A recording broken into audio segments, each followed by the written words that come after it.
ભીડ રહે છે। આ ગામ પાસે બગડાલવ ઋષિનો આશ્રમ હતો અને એનો કુંડ પણ છે। અહીંયા બગડ નામની નાની નદી પણ છે, જ્યાં ત્રિવેણી સંગમ થાય છે અને પાસે જ બગડેશ્વર મહાદેવ નામે સુંદર શિવાલય પણ આવેલું છે। તો મિત્રો, આપ અહીંયા દર્શન કરી રહ્યા છો બજરંગદાસ બાપાના ગુરુ આશ્રમના।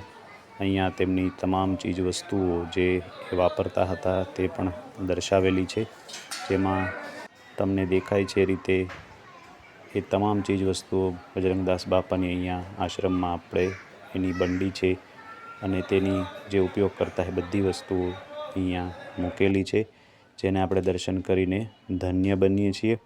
ત્યારબાદ અહીંયા આપણે આગળના મંદિરે જઈએ। આ આશ્રમનું પરિસર છે અને આ નવું બાંધવામાં આવેલું મંદિર છે એ પણ જોવાલાયક છે। બોલીએ બાપા સીતારામ।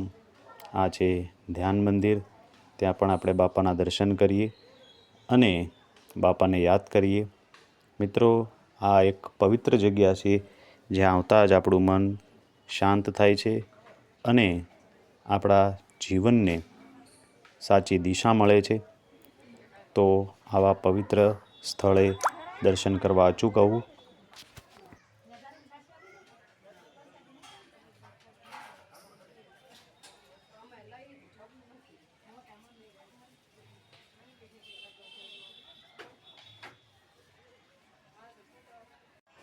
ત્યારબાદ આપણે નવા બનાવેલા બજરંગદાસ બાપાના મંદિરના દર્શન કરીએ અને ધન્ય બનીએ।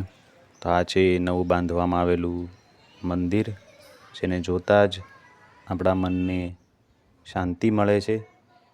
બોલીએ બાપા સીતારામ, બજરંગદાસ બાપાની જય।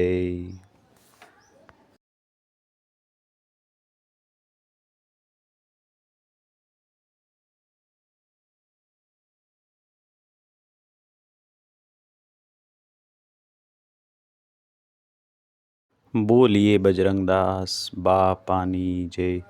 ખૂબ સુંદર મંદિર છે મિત્રો। આ છે મંદિરની રચના, ઊંચો ઘુમ્મટ અને અંદર આવતા જ તમને એક નવી ચેતના તમારા અંદર જોવા મળે અને દર્શનથી આપણે ધન્ય બનીએ એટલું સુંદર બજરંગદાસ બાપાનું મંદિર છે। આપ દર્શન કરી શકો છો। બોલીએ બજરંગદાસ બાપાની જય, બાપા સીતારામ। ત્યારબાદ આપણે મંદિરના ઉપર તરફના ગૃહમાં જઈએ અને ત્યાં દર્શન કરીએ। આ ઉપરની જગ્યા છે। ઉપર રામ, લક્ષ્મણ અને જાનકી